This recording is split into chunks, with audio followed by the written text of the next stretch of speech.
Love today మూవీతో అయితే తెలుగులో మంచి పేరు తెచ్చుకున్నాడు ప్రదీప్ రంగనాథన్. సో తమిళంలో కూడా రిలీజ్ అయ్యి మంచి టాక్ తెచ్చుకుంది. సో ఆ తర్వాత నెక్స్ట్ మూవీ ఏంటని ప్లాన్ చేసే ముందు కొత్త ప్రాజెక్ట్ అయితే ఎన్నుకుందామని ఒక మూవీ అయితే తీశారు, ది రిటర్న్ ఆఫ్ డ్రాగన్. ఈ స్టోరీ ఏంటి ఈరోజు తెలుసుకునే ముందు కొత్త వారు చూస్తే తప్పకుండా ఛానల్ సబ్స్క్రైబ్ అయితే చేసుకోండి. సో మూవీ స్టోరీస్ అయితే వస్తాయి. ఇక కథ విషయానికి వెళ్ళిపోతే, రాఘవన్ టాప్ స్టూడెంట్, ఇంటర్మీడియట్ వరకు సూపర్గా చదువుతాడు, 96% పాస్ అవుతాడు. కానీ తర్వాత అతనికి కొత్త ఆశలు పుట్టుకొస్తాయి. తను కోరుకుంటే ఏ అమ్మాయినా లవ్ చేస్తుందనే ఆలోచన అతనికి పుట్టుకొస్తుంది. దీంతో ఒక అమ్మాయికి ప్రపోజ్ చేస్తాడు. కానీ ఆ అమ్మాయి, నాకు నీలా పుస్తకాలు పురుగు వద్దు, బ్యాడ్ బాయ్ అంటేనే కంఫర్ట్గా ఉంటుందని అయితే చెప్తుంది. దీంతో అమ్మాయిలకి బ్యాడ్ బాయ్స్ అంటేనే ఇష్టమని భావించి అతను కూడా బ్యాడ్ బాయ్ ఇలా మారిపోతాడు. ఈ క్రమంలో బీటెక్లో అతను 40కి పైగా బ్యాక్లాగ్స్తో వెనకబడతాడు. అలాంటి టైంలో కీర్తి, ఇక అనుపమ పరమేశ్వరన్ చూసి ఆమెను ప్రేమిస్తాడు. కానీ ఆమె నీలాంటి బేవర్స్ గారితో లవ్ ఏంటంటూ అతన్ని అవమానిస్తుంది. దీంతో అతను ఫేక్ సర్టిఫికేట్ తెచ్చుకొని పెద్ద కంపెనీలో జాబ్ కొడతాడు.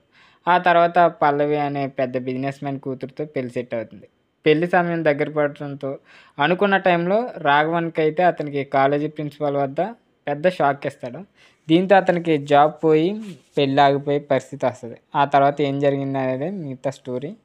సో ఇది యూత్ఫుల్ కంటెంట్ అయితే మళ్ళీ ముందుకు వచ్చాడనే చెప్పొచ్చు. వాస్తవానికి అందులో కథ ఏమి ఉండదు.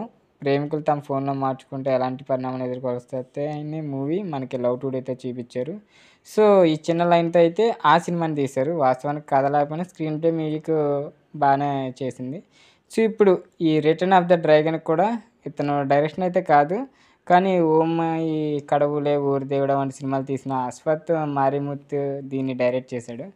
అయినప్పటికీ ఇందులో అతని మార్క్ మాత్రమే కాదు, ప్రదీప్ రంగనాథన్ మార్క్ కూడా కనిపించింది. ఫస్ట్ హాఫ్ సాదాసీదాగా ఉన్నప్పటికీ సెకండ్ హాఫ్లో మంచి ఫన్ ఉంటుంది. క్లైమాక్స్ కూడా వర్కౌట్ అయిందని చెప్పొచ్చు. స్క్రీన్ ప్లే టైం పాస్ అయితే చేయించే విధంగా అయితే ఉందని చెప్పొచ్చు. డైరెక్షన్, డైలాగ్స్, కామెడీ అన్నీ పర్ఫెక్ట్గా ఉంటాయి. ఇక యాక్టింగ్ విషయానికి వస్తే ఎవరికాలు బాగానే యాడ్ చేశారని చెప్పొచ్చు. సో ప్రదీప్ రంగనాథన్ మరోసారి ఎనర్జెటిక్గా పర్ఫార్మెన్స్ అయితే ఇచ్చేసాడు. ఇక అనుపమ పరమేశ్వరన్ కూడా ఈ మధ్య సెలెక్ట్ చేసుకున్న క్యారెక్టర్లు కూడా బాగుంటున్నాయి. ఇందులో కూడా ఆ మిక్స్ అయితే ఆకట్టుకుంటాయి. శ్రీ విష్ణుతో అల్లరి అనే సినిమాలో హీరోయిన్గా చేసిన కాయదు కూడా లోహర్ ఇందులో కూడా ఒక హీరోయిన్గా అయితే చేసింది. ఆమె లుక్స్ కూడా బాగానే ఉంటాయి. Senior director KSR Ravikumar and Gautham Menon కూడా తమ మార్క్ నటనతో అయితే ఆకట్టుకున్నారని చెప్పొచ్చు.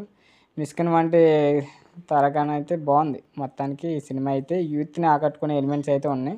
సో వీకెండ్కి టైం పాస్ అయితే ఈ మూవీ ఉంటుంది. సో ఇది ఈరోజు స్టోరీ. వీడియో నచ్చినట్లయితే తప్పకుండా లైక్ చేసి ఇలాంటి మూవీ స్టోరీ కోసం మన ఛానల్ తప్పకుండా సబ్స్క్రైబ్ అయితే చేసుకోండి.